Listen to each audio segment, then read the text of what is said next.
हमारे देश में अक्सर ऐसा कहा जाता है कि सास बहू में आपस में नहीं बनती है। अधिकांश अवसरों पर तू तू मैं भी होती है। लेकिन आज हम आपको एक ऐसी कहानी के बारे में बताएंगे जो इस धारणा को गलत साबित करते हुए ये संदेश देती है कि अगर सीखने की चाह हो तो जीवन में हर बाधा पार की जा सकती है। ये है देवभूमि उत्तराखंड की धार्मिक नगरी नानकमत्ता, जहां स्थापित है महिला सशक्तिकरण केंद्र, जहां हम आपको मिलाएंगे एक ऐसी सास बहू की जोड़ी से जिसमें सास का नाम है देवकी थापा और उनकी बहू का नाम है ममता, जिन्होंने एकल ग्रामोत्थान फाउंडेशन के माध्यम से अपने दैनिक कार्यों के अलावा सिलाई का हुनर सीखकर अपने जीवन में बदलाव लाया है। आइए आपको सुनाते हैं कि सिलाई कढ़ाई सीखने का अनुभव कैसा रहा। मेरा नाम देवकी थापा है। मैं नानकमत्ता से बिलोंग करती हूँ। मैं एक गृहिणी हूँ और मेरे को एकल ग्रामोत्थान फाउंडेशन के बारे में मेरी देवरानी ने मुझे बताया। तो जैसे कि हम दोनों सास बहू कपड़े लेते थे, सिलने देते थे, 350-400 सिलाई में जाता था।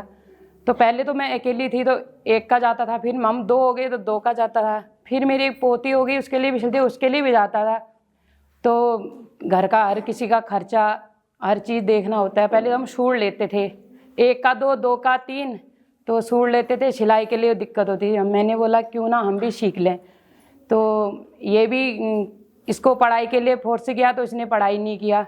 तो मैंने बोला कि इसी के साथ साथ मैं जाऊंगी तो मेरे साथ ये भी जाएगी, ये घर का काम दोनों मिल के करते हैं और इसको भी साथ में लेके आती हूँ। मैंने तो सीख लिया और इसको भी सिखा रही हूँ। ये घर का काम भी करती है और साथ में सिलाई भी करती है और बच्चे को भी स्कूल छोड़ के आते हैं। तो यहाँ घर का काम भी हो जाता है और हमारी सिलाई भी हो जाती है। हमारा जो खर्चा भी बच जाता है। वैसे महिलाओं को ऐसे ही नहीं मल्टीटास्किंग कहा जाता है। वो एक साथ घर और कारोबार दोनों को संभाल सकती है, इसलिए कहा जाता है।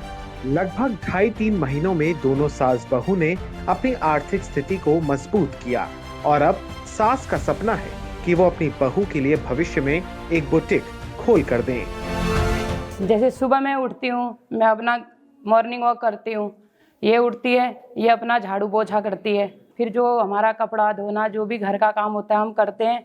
ठीक 10 बजे हम यहाँ आ जाते हैं। पहले तो हम अपने खुद के कपड़े सिल लें, वही काफ़ी है। अगर हमें ज़रूरत पड़ी, जैसे हमारे घर में खर्चा नहीं चले, तो हम आगे बुटीक खोल के मैं अपनी बहू को दूँ, उसमें मैं सीखूँ और जो महिलाएं नहीं सीखें उनको सिखाएं, ऐसा मेरी सोच है। सिर्फ सास ही नहीं बल्कि बहू ममता ने भी एकल का धन्यवाद किया और बताया कि उन्होंने अब किस किस चीज की सिलाई करना सीख लिया है। जय श्री राम। मेरा नाम ममता थापा है। मैं नानकमत्ता से आई हूँ। मुझे एकल ग्रामोत्थान फाउंडेशन के बारे में मेरी मम्मी ने बताया था। यहाँ आके हमने सूट काटना, प्लाजो, पेटीकोट एंड सलवार काटना सीखा था, जो हमें मैम ने सिखाया था। यहाँ आके हमें सिलाई करनी आई, तो यहाँ मेरी सास भी सीखते हैं और मैं भी सीखती हूँ। उन्होंने मुझे बताया था, तो यहाँ आके हमने बहुत कुछ सीख लिया। बहरहाल पिछले कई महीनों में दोनों सास बहू ने अपनी आर्थिक स्थिति को मजबूत भी किया और एक नए हुनर को सीखकर खुद को आत्मनिर्भर भी बनाया। एकल अभियान लगातार अपने कार्यों से समाज के हर वर्ग को मजबूत बनाने में महत्वपूर्ण भूमिका निभा रहा है। देवकी जी और ममता तो एक उदाहरण है।